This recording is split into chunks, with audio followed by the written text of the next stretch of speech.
अब बात उस खबर की जो इस बात की गारंटी देती है कि अब सोशल मीडिया पर डीप फेक जैसे चुनौतियों पर बड़ा प्रहार होने वाला है। और ऐसा कैसे होने वाला है ये भी हम आपको विस्तार से बताएंगे। अगर कोई फोटो, वीडियो या ऑडियो एआई की मदद से बनाया गया तो उस पर लेबल लगाना बेहद जरूरी है। इस लेबल का मतलब यह है कि आपको ये बताना होगा कि इसमें एआई का इस्तेमाल किया गया है। इसके साथ ही सोशल मीडिया प्लेटफॉर्म्स को भी आपत्तिजनक कंटेंट को शिकायत मिलने में महज 3 घंटे के अंदर उसको हटाना पड़ेगा। ये नए नियम 20 फरवरी 2026 यानी आज से लागू हो गए। 10 फरवरी को इसका नोटिफिकेशन जारी किया गया था। आपको बताएं कि उसके पहले आपत्तिजनक या गैर कानूनी कंटेंट की शिकायत मिलने पर सोशल मीडिया प्लेटफॉर्म पर इसको हटाने के लिए 36 घंटे की समय सीमा थी, जो अब सिर्फ 3 घंटे कर दी गई। आपको याद होगा प्रधानमंत्री नरेंद्र मोदी ने कल ही इस बात की तरफ इशारा किया था कि एआई सेफ्टी अलर्ट जरूरी है और आज इस पर नियम बन गया। जिस तरीके से डीप फेक को लेकर लगातार चिंताएं जताई जा रही थी, उसका दुरुपयोग हो रहा था, उसको लेकर यह कदम कहीं न कहीं कई चीजों पर शिकंजा कसेगा। प्रधानमंत्री नरेंद्र मोदी ने डिजिटल कंटेंट पर ऑथेंटिसिटी लेबल लगाने की बात कही थी। पीएम मोदी ने उदाहरण देते हुए कहा था कि जैसे खाद्य पदार्थों पर न्यूट्रिशन लेबल लगा होता है, वैसे डिजिटल कंटेंट पर भी स्पष्ट जानकारी देनी चाहिए कि वो असली है या एआई से तैयार की गई। इससे फिर लोगों को फर्जी और असली के बीच में फर्क समझ में आ जाएगा।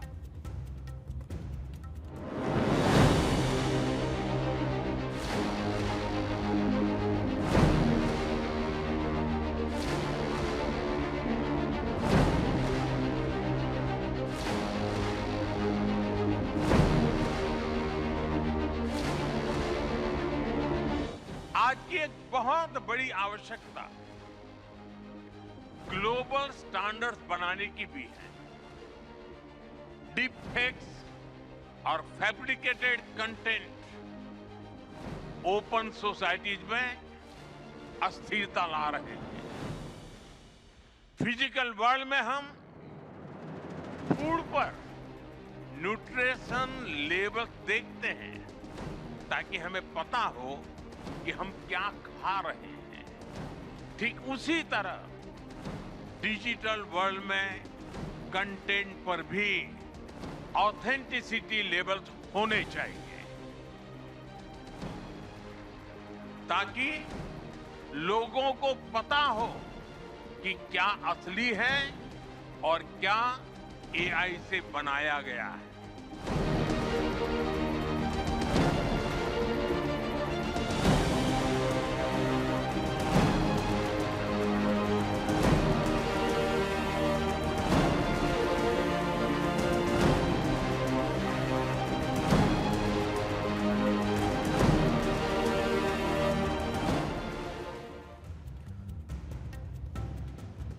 यानी अब यह साफ है कि अगर एआई का इस्तेमाल किया गया है तो उस पर लेबल लगाना होगा कि ये एआई वीडियो है।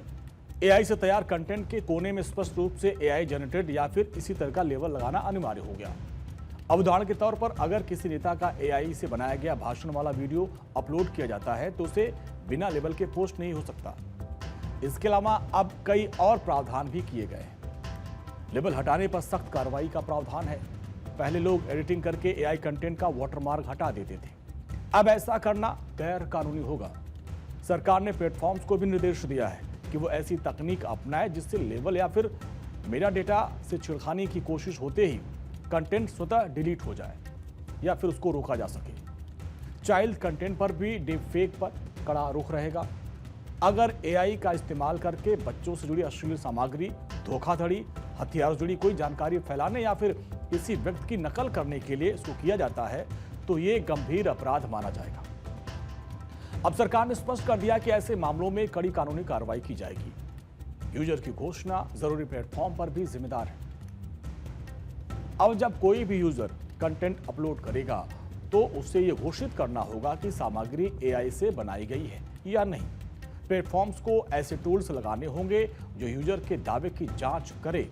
अगर बिना डिस्क्लोजर के एआई कंटेंट पब्लिश हुआ तो इसकी जिम्मेदारी कंपनी पर भी आएगी और उसकी जिम्मेदारी तय की जाएगी। तो कुल मिलाकर सरकार की तरफ से एआई को लेकर वो सेफ्टी अलर्ट तैयार कर लिया गया जिनसे आने वाले वक्त में डीप फेक जैसे मामलों में न सिर्फ कमी आएगी बल्कि एआई के गलत इस्तेमाल पर भी लगाम लगेगी। भारत एआई को लेकर उत्साहित है, सतर्क भी है।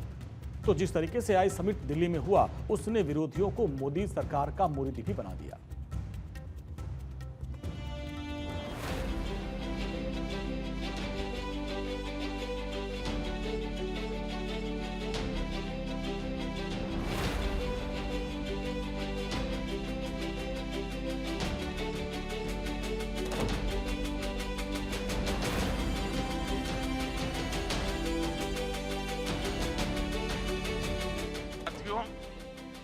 दशकों पहले जब इंटरनेट की शुरुआत हुई तो कोई सोच भी नहीं पाता था कि इससे कितनी जॉब्स बनेगी।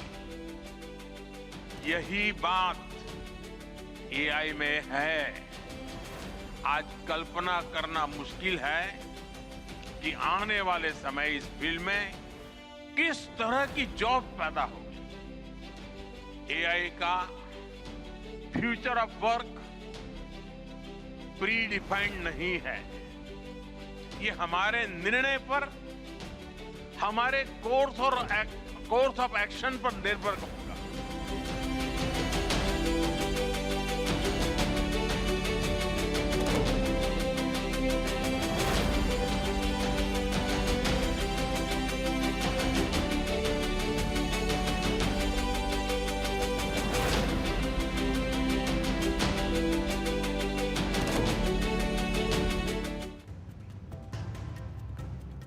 एआई के दुरुपयोग से भारत से लेकर पूरी दुनिया डरी हुई है और डीप फेक से कई तरह के खतरे समाज को लेकर बढ़ जाते हैं। डीप फेक से डेमोक्रेसी, सोशल ट्रस्ट, महिलाओं की सेफ्टी पर खतरा बढ़ जाता है।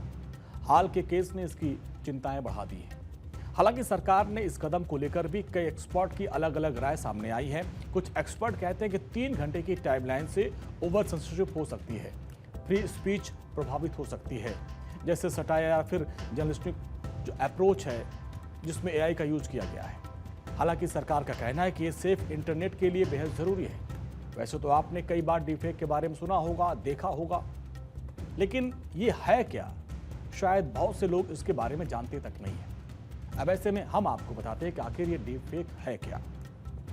ये एक ऐसी तकनीक है जिसमें आर्टिफिशियल इंटेलिजेंस का उपयोग करके किसी भी व्यक्ति की फोटो, वीडियो या फिर आवाज को इतनी सटीकता से बदला जाता है कि वो बिल्कुल असली लगती है। इसमें गेंस नाम का एल्गोरिदम इस्तेमाल किया जाता है। एक नेटवर्क नकली इमेज बनाता है, दूसरा उसे तब तक सुधारता है जब तक वो असली न लगने लगे, और इसके धोखे में हम आप ही पड़ जाते हैं। नीमो ने प्लेटफॉर्म की जवाबदेही भी साफ तौर पर तय की है। उन्हें एआई कंटेंट की पहचान, मॉनिटरिंग और रिपोर्टिंग के लिए एक सिस्टम तैयार करना होगा। मेटा डेटा और ट्रांसबिलिटी और भी ऑप्शंस को मजबूत करने पर जोर दिया जा रहा है, जिससे किसी भी विवादित कंटेंट के सोर्स तक पहुंचा जा सकेगा। अगर कोई भी प्लेटफॉर्म इन नियमों को फॉलो नहीं कर रहा तो वो सेफ हार्बर से सेफ्टी को खो सकता है, जिसका मतलब है कि उस यूजर की ओर से पोस्ट किए गए कंटेंट के लिए कानूनी जिम्मेदारी उसको उठानी पड़ सकती है। अब यहां पर एक बात को और समझना होगा कि इन नियमों का मकसद है डीप फेक पर प्रहार किया जाना। सरकार का कहना है कि ये नियम एआई टेक्नोलॉजी के विकास को रोकने के लिए नहीं है, बल्कि उसका जिम्मेदारी से इस्तेमाल करने के लिए है। एआई इनोवेशन जरूर है, लेकिन जरूरी ये भी है कि एआई के चलते किसी नागरिक की सुरक्षा और प्राइवेसी पर कोई खतरा ना हो।